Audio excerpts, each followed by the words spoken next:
This is Cast of Wonders, the young adult fiction podcast featuring stories of the fantastic. Welcome. Episode 608. I'm Catherine Inskip, your editor and host.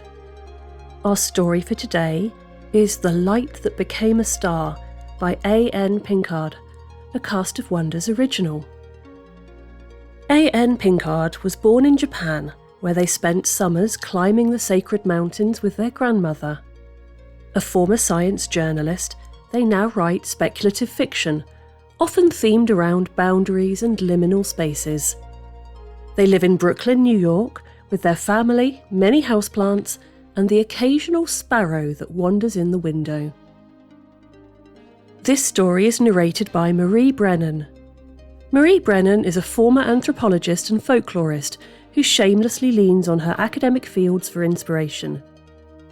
She recently misapplied her professor's hard work to the game of 100 Candles and the short novel Driftwood.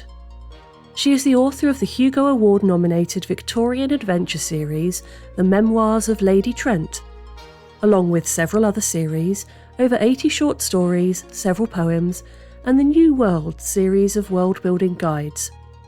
As half of M.A. Carrick, she has written the epic Rook and Rose trilogy, beginning with The Mask of Mirrors. For more information and social media, visit linktree/swan_tower.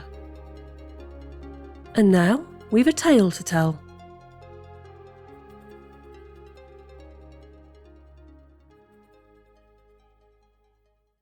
The Light That Became a Star by A.N. Pinkard. Read by Marie Brennan. The old monk of the temple warned us not to go to the meadow, but Haru and I, we could not help ourselves. The strawberries were so ripe, like jewels, and we were so hungry. Other children had vanished there, but we were willing to take the risk. It was the 5th year of the clan war, and the 7th year of the drought. The dry, cracked rice paddies, the dusty taste of millet, and the ever-present gnawing in our bellies defined our existence. That spring, Haru and I rose early each morning to fetch water from the Yubari River before the heat became unbearable. We'd haul it back to the rows of millet, dump it on the ground, and watch it disappear into the cracks. Year after year, the customary summer and fall rains had not come, and the earth's thirst was insatiable. The cloud dragon was sickened by the war, the old monk said. The thunder god was insulted by the poor offerings. The mountain gods were angry and withheld the rain. Every few days he had a different explanation. What were we to believe? We knew only our hunger. On that morning I was struck by how lean Haru had become. I could not stop staring at the jutting groove of her collarbones and the gaping hollow between them, visible when her movements loosened the fold of her robe across her chest. As she bent to scoop up the silty water, I touched her arm and took the pole off her shoulders. Her flesh was bruised where the bamboo had pressed against it, hour after hour, day after day. I took the cloth she tied about her head, wet it in the brown water, and pressed it against her neck. Rivulets trickled down her neck, soaking the downy black wisps that curled against her nape. Then I took her hand and led her up the muddy river. We turned off into the bamboo forest. Although I walked first, we moved as one heart, one spirit, one intention. That's how it was with us. I remember now how it seemed as if our feet took us by their own will, as if they could go nowhere else. A song came to my lips as we walked, the one we still sing in the fields at planting, at harvest festivals, and to lull babies to sleep. It is a song as old as the village, although the words have changed a bit now. I hummed the melody as we walked, and before we knew it, we stood at the edge of the forbidden meadow. The meadow had been the site of numerous battles over the centuries. The song referenced one of the greatest of them, fought many generations ago. Nearly all the soldiers on both sides had died. The story we'd been told was that their blood had become the berries, but the ghosts of the fallen still returned to the field, envious of the living and eager to take them. The sun's heat pressed down and the shadows of the clouds crossed before us. It was an odd meadow. There was grass in patches, reaching up to the knee, but most of the field was rocky, with strawberry plants nestled in the cracks. Given the dry conditions, the succulence of the berries defied logic. We gripped hands, each knowing what the other wanted, but afraid. Then Haru turned to me and smiled. It was consent enough. I pulled her into the meadow, where we dropped to our knees and jammed the fruit into our mouths. The berries were as sweet and juicy as I'd imagined, and soon our fingers and lips were stained red. Haru lay down in the grass, squishing one last berry in her mouth. It burst between her lips, and for a moment the juice that oozed from her mouth looked like blood. We fell asleep, there under the hot sun, the fruit in our bellies making us too sickened to move. Sometime later, a snatch of laughter awakened me. The sun had wheeled in the sky, and Haru was gone, leaving only an indent in the grass where she'd lain. It was now late afternoon, and we would be missed at home. A wind rushed through the bamboo forest behind me and ripped through the grass. I sat up and swung around to look for Haru. She'd crossed to the middle of the field and stood there, stiff-bodied. I called for her. When she did not respond, I scrambled to my feet and ran to her. "I understand," I overheard her say. But whom was she talking to? The field was clear. Her back was to me, her robe and pants stained red from crushed berries. "Haru!" I spun her around to face me. She looked cross for a moment, then her face eased into its usual smile. "We'd better go back." On our journey home, I pressed her to tell me what had happened, but she gave no answer. At first we tried to resist. I was spooked by what I had witnessed, and she agreed we shouldn't go. She wouldn't confirm it, but I was convinced the ghosts had been trying to lure her. Furthermore, I remembered old stories of a demon that lived on the mountain and compelled the Dolorous ghosts to serve him and bring him children. It was said that he came with the wind, surely just like the gust that had come through the bamboo forest that day. But steadily our hunger became more urgent. Nothing tasted good to us, not even when the neighbors' peach trees managed to produce a few mealy fruits. All was ashes compared to the sweet tartness of the berries. We relinquished our will. As spring sharpened into summer, we went every afternoon to eat the berries, slipping away together when the heat became too much and the village rested. My friend quickly grew sleek and strong. The muscles returned to her arms and legs. Her face plumped. We felt ashamed of our strength. After all, our fellow villagers were still starving. We tried to entice the children to join us, but one of them told our parents, who upbraided us. "Let's not go any more, all right?" Haru said, crying, and I agreed. But she continued to grow strong. More than that, I noticed a change in how she moved. There was a new grace about her, a strange, fluid purpose to her movements. Some of the other youths changed too. I can't describe it. It was like a new light shone within them, as if they had become lanterns of spirit.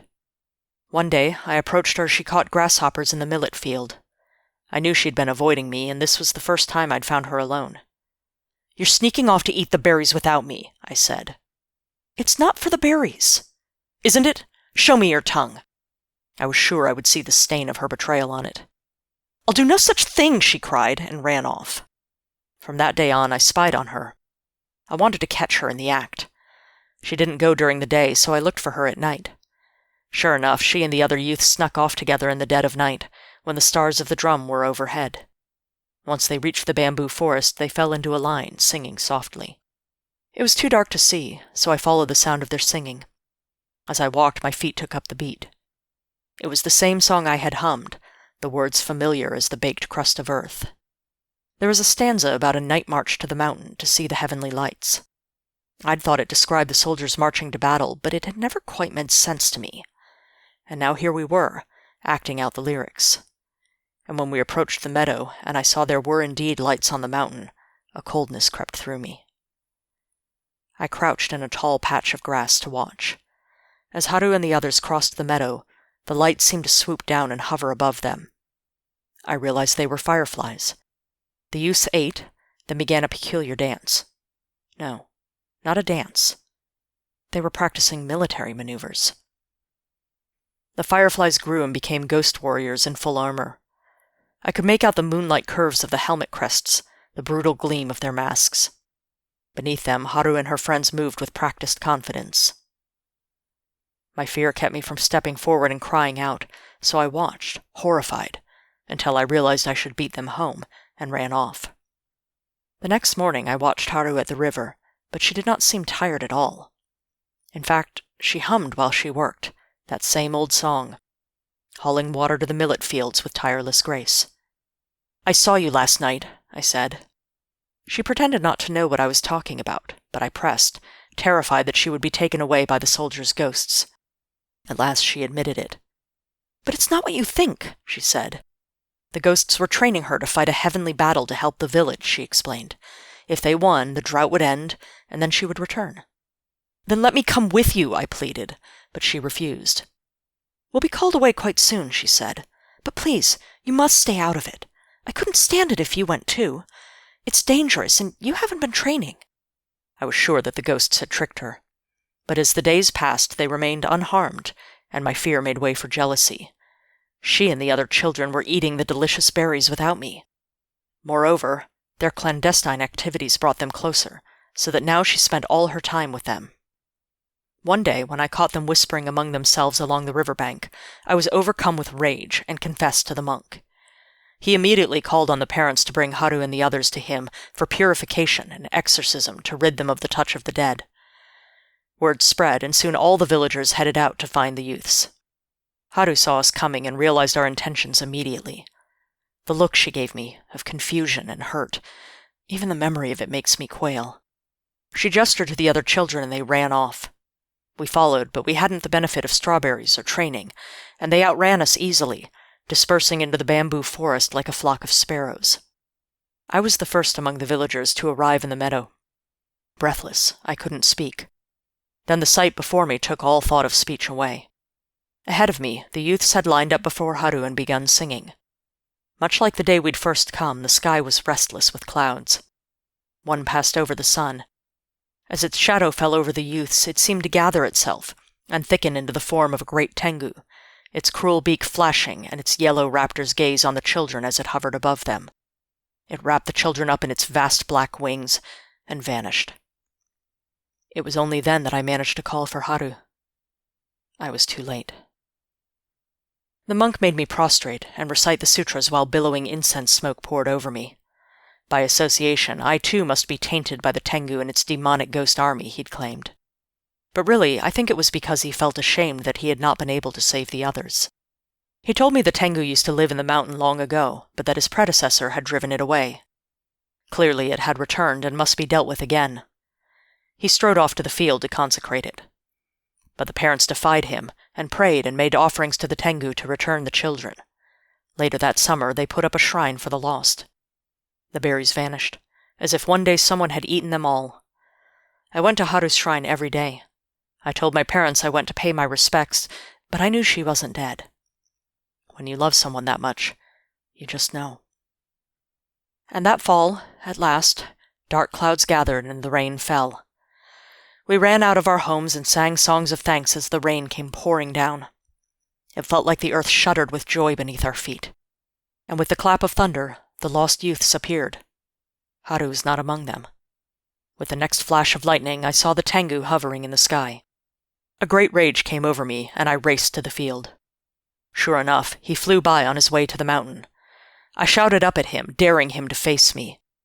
As he landed, with wet black wings the span of the temple roof, I faltered. He turned his terrible vermilion face to me. His gruesome beak clacked open and closed, and his big yellow eyes rolled down to stare at me. He stood as tall as two men, and his armor gleamed in the rain. "Give her back!" I shouted. He laughed. I recognized that sound. It was the same noise that had awoken me in the field. "She stays of her own accord," he said. "Then let me join her." The request was a lie. I never intended to join Haru in his service. Rather, I would say anything for a chance to see her and bring her back.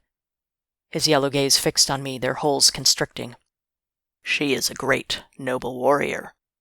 You are made of a different substance." Had he sensed my lie?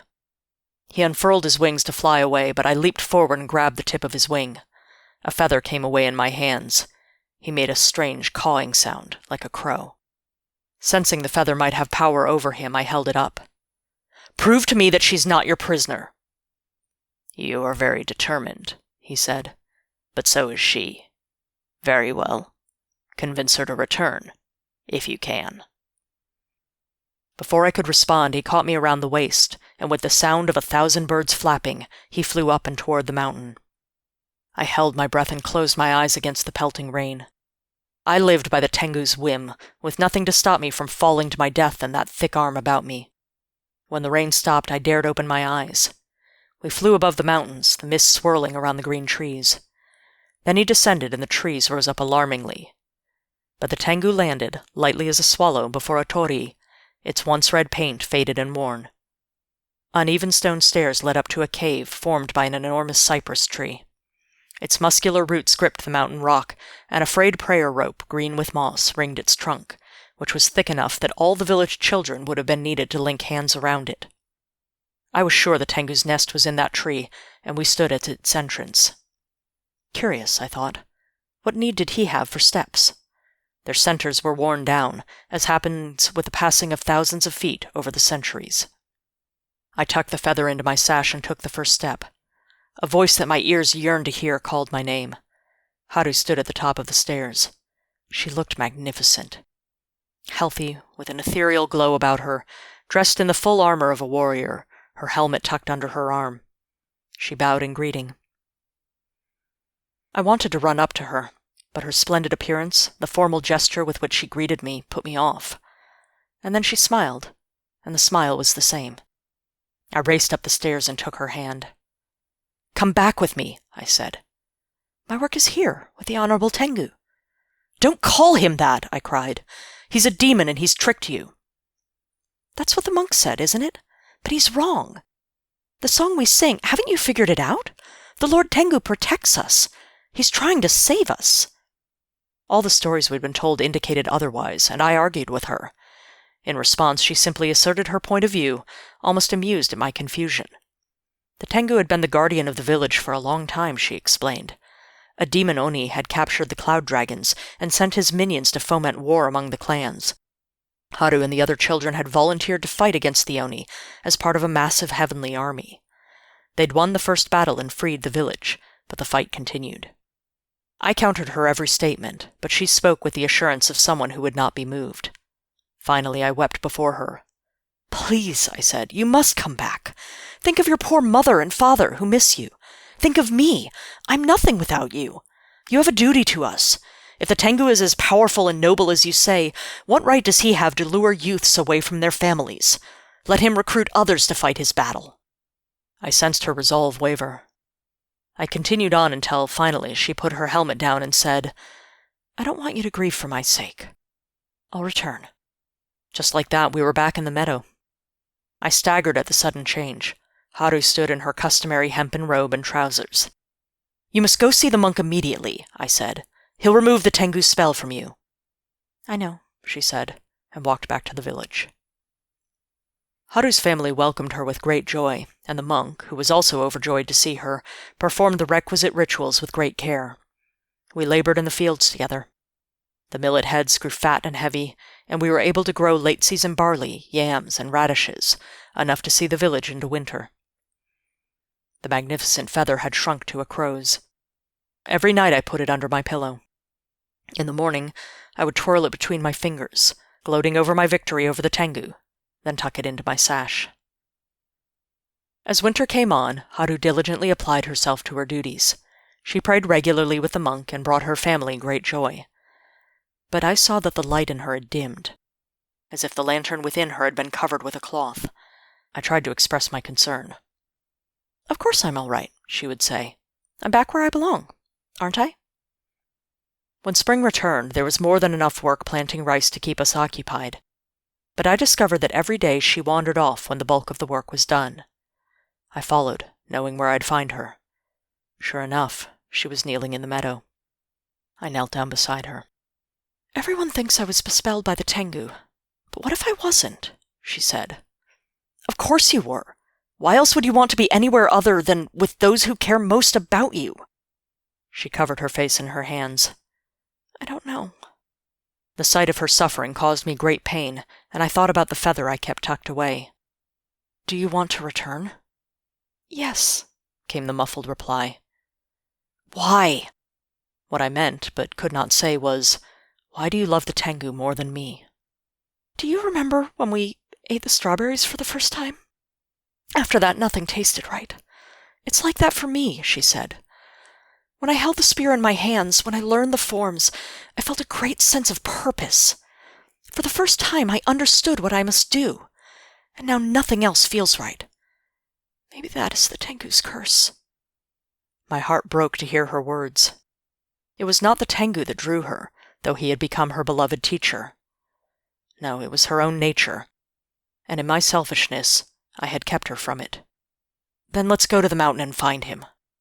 She dropped her hands, looking cross. Why do you say that now? I've got to go talk to the monk, of course. Maybe he can help me. I should never have doubted you, or caused you to doubt yourself. You must go back to him. The path is closed to me. The regret in her voice turned all else bitter. Maybe this will help, I said. I pulled the crow's feather from my sash. When she took it, it grew big and glossy again, quivering as her hands trembled. How did you get this? She asked. Then, after I explained, why did you hide it from me? I suspected it would take you back. I thought that by keeping it, I could also keep you. I'm sorry. She turned it in her fingers. You thought you were saving me. I would have done the same for you. In her gallant nature, she believed her words, but I knew how untrue they were. I took them for the forgiveness that they were intended. This time she bid farewell to her parents. First they threatened to lock her up, then they pleaded with her, but in the end they concluded her need to go was a celestial purpose, and they bid her farewell. Hand in hand we ran to the mountains. We saw the familiar paths the woodcutters took, but for us a new path opened, as if the trees were inviting us in. The path ended with stone steps leading up into the forested mountainside. We raced up the stairs, as if some wind lifted us and carried us up. Then, once again, we stood at the torii. Will he take you back? I asked. I don't think it would have worked otherwise. Join me this time. We can fight together forever. Joy filled me at her invitation, but this was her purpose, not mine. I have to go back. She handed me the feather. Keep it. I don't need it anymore. Use it every year to return here on the first full moon after the harvest festival. Call for me, and I'll come. Her foot was already on the step above as we gripped hands one last time. Then she ran up the stairs. As she ascended, her form once again took on an ethereal light. I saw the shimmer of her celestial armor, like a mist that condensed around her. Her helmet lay just where she had left it when she'd stepped away. At the cave of the cypress tree's roots, she turned once more to bow. I returned the farewell. When I straightened, she'd disappeared. Back in the field, I lay down and wept, with only the grass as my witness. Every year at the appointed time, I took the feather from its box, ascended the stone steps to the torii, and called for Haru. She would emerge from the cave and come down the stairs to me. I always brought rice balls filled with pickled plums. She would sit down to eat and tell me about her exploits. When we bid farewell, I would return and relate her stories to her parents. Soon the village celebrated her accomplishments. One of the youths who had gone with her that first time made up new verses to the old song, which is the one we now sing. And in the long time between our visits, I would lie in the meadow and stare at the stars. Year after year, as the heavenly glow about her grew brighter, she dimmed from my life.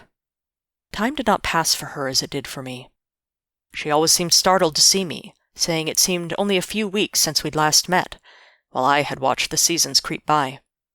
I married and became a mature woman. She remained a slim, muscled youth. I had children and labored in the field. She kept her maidenly form and disciplined spirit. She said she couldn't meet every year, so I came every 3 years, then 5, and now every 7 years. And so it is that I, now an old woman bent from the weight of carrying water and wood and rice, who has seen her children grown and her children's children born, take this feather from its box. It still smells the same, of holy incense and sky, still looks as fresh as the day I plucked it from the Tengu. I will walk up the stone steps for one last time. Haru will appear as a woman just coming into her power. She will not recognize me, old as I am. It's been 7 years, and last time I saw the look of incomprehension cross her face.